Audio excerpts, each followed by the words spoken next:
There's a famous quote by French-American artist Louise Bourgeois that says, "An artist can show things that other people are terrified of expressing." I draw a great deal of inspiration from this quote, and in it, I also observe a sense of liberation as well.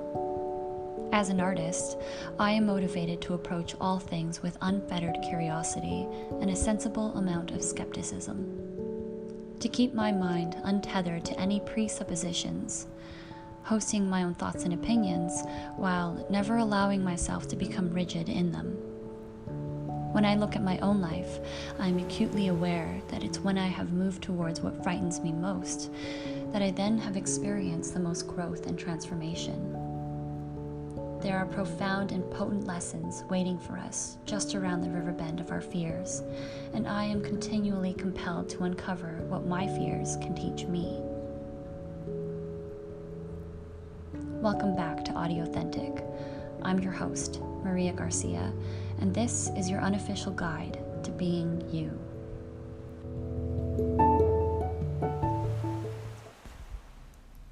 In the last episode, I alluded to wanting to discuss why I felt compelled to start this ongoing podcast about authenticity. We tend to be sharply aware of the hundreds of things that we find wrong with ourselves. Consequently, we are led to seek validation from external sources, believing that we will somehow find it outside of ourselves rather than inward. With that comes a deceitful negotiation with a myriad of falsehoods disguised as the answers to our cognitive dissonance. We become convinced that compliance is the only viable avenue to feeling acceptance and achieving beauty. Choosing obedience over your birthright, which is the ability to authentically express yourself and embrace who that is.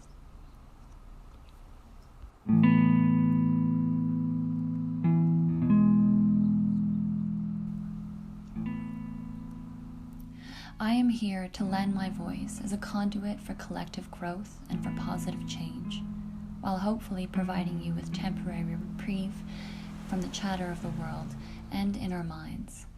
Like a canary in a coal mine, my aim is to warn you of the irrefutably treacherous consequences of not living authentically through doses of formidable truths and discussions on how to live a more fulfilling and unshackled life.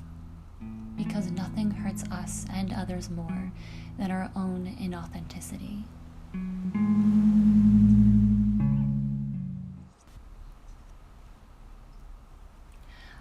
As I mentioned before, there exists an inherent cognitive dissonance that all of us must contend with. It was out of my pursuit to surmount it that led to the creation of this podcast and what inspired its topic. Why is it, I've wondered, that we are told to be ourselves and then inexorably instructed on what exactly that ought to look like?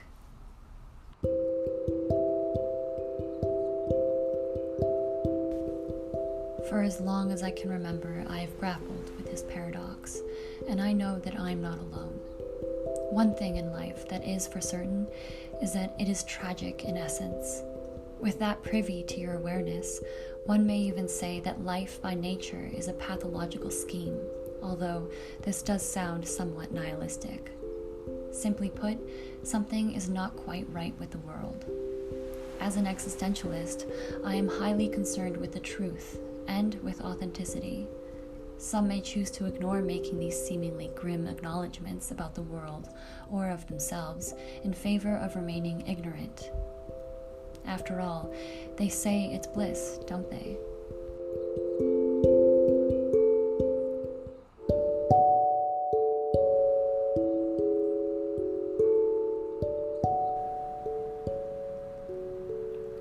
Friedrich Nietzsche believed that being authentic to who you are is a prerequisite to finding eudaimonia, a Greek word for happiness or welfare, however most accurately translated as human flourishing.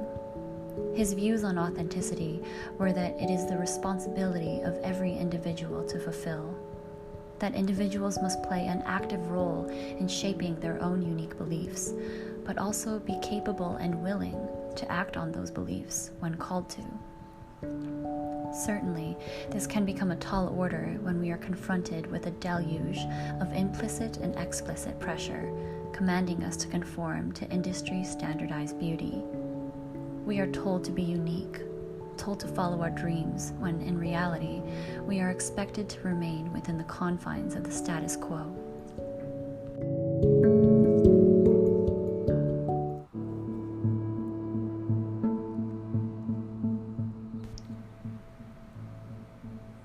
Martin Heidegger was a 20th century German philosopher who introduced the concept of Dasein, this becoming a fundamental concept in existential philosophy.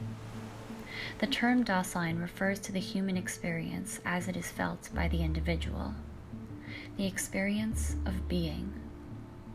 A Dasein being stands back from everyday consciousness and is able to recognize and observe its own existence. Heidegger posited that the Dasein individual questions the meaning of existence apart from simply being in the world. According to Heidegger, Dasein is our primordial existential condition.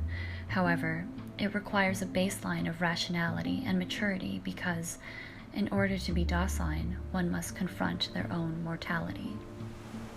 Without this awareness, our everyday activities become enveloped in the mindless grind of the public, and we inevitably allow ourselves to become socially constructed, thus losing the essence of our own unique authenticity, a phenomenon articulated by Heidegger as being lost in the they, or becoming they-self.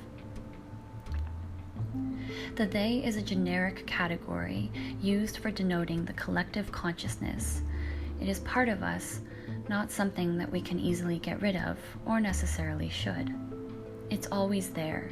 However, as you may have experienced, the more that we are absorbed into they-self, the more we come to suppress who we really are. Alas, we become inauthentic. The they is but one of the ways in which we can come to understand the world we live in.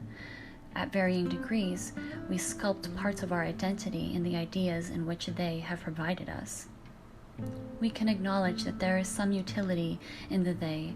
However, to be they-self is irrefutably to be inauthentic.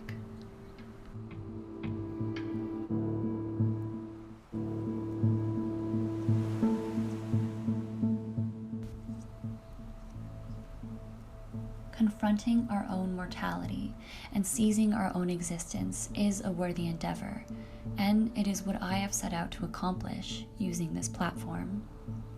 According to the ideals of authenticity, each of us has our own path to tread. It has long been embedded into the value system of modern Western civilization, and when we betray ourselves, it is viewed as an unethical act. We can sense this within ourselves, and as I said in the previous episode, we can also detect it in others. The permanence of this ideal can be reflected in the words of Shakespeare when he wrote, "To thine own self be true." However, despite its significance, many fail to live up to the standards of authenticity, choosing to shy away from the task, and seeking the comfort of conformity is far more common.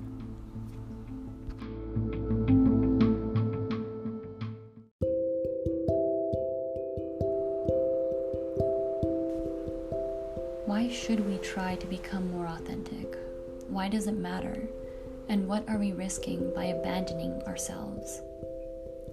To live in denial of oneself is a painful and disruptive experience, and it is felt by all of us. Using my own life as an example, it is when I have abandoned my own authenticity that I then find myself riddled with anxiety and feelings of self-betrayal. It's true that we covet authenticity when it is found outside of ourselves, whether it's in food, something that was handcrafted, or when it's detected in someone's character, we are primordially attracted to it. So why then deny expressing our own authenticity when it is so undeniably celebrated and has been throughout time?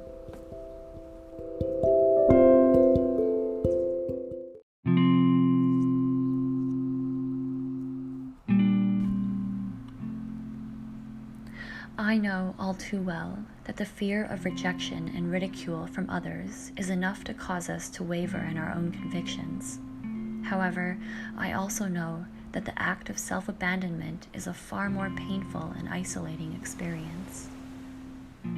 Together, in this community that I hope to cultivate, we can achieve our own authenticity, and we can celebrate it. We can begin to live up to the ideals of our true selves simply by starting to observe ourselves as a caring parent would watch over a child. It is a good fight, and those who commit themselves to the practice will be rewarded as a result.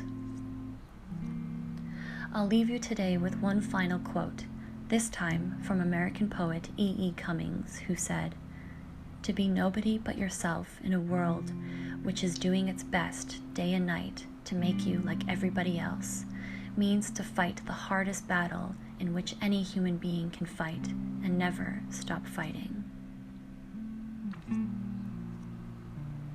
Thank you for listening, and you'll tune into the next episode, won't you? Where we dive deeper into examples of authenticity in the world around us.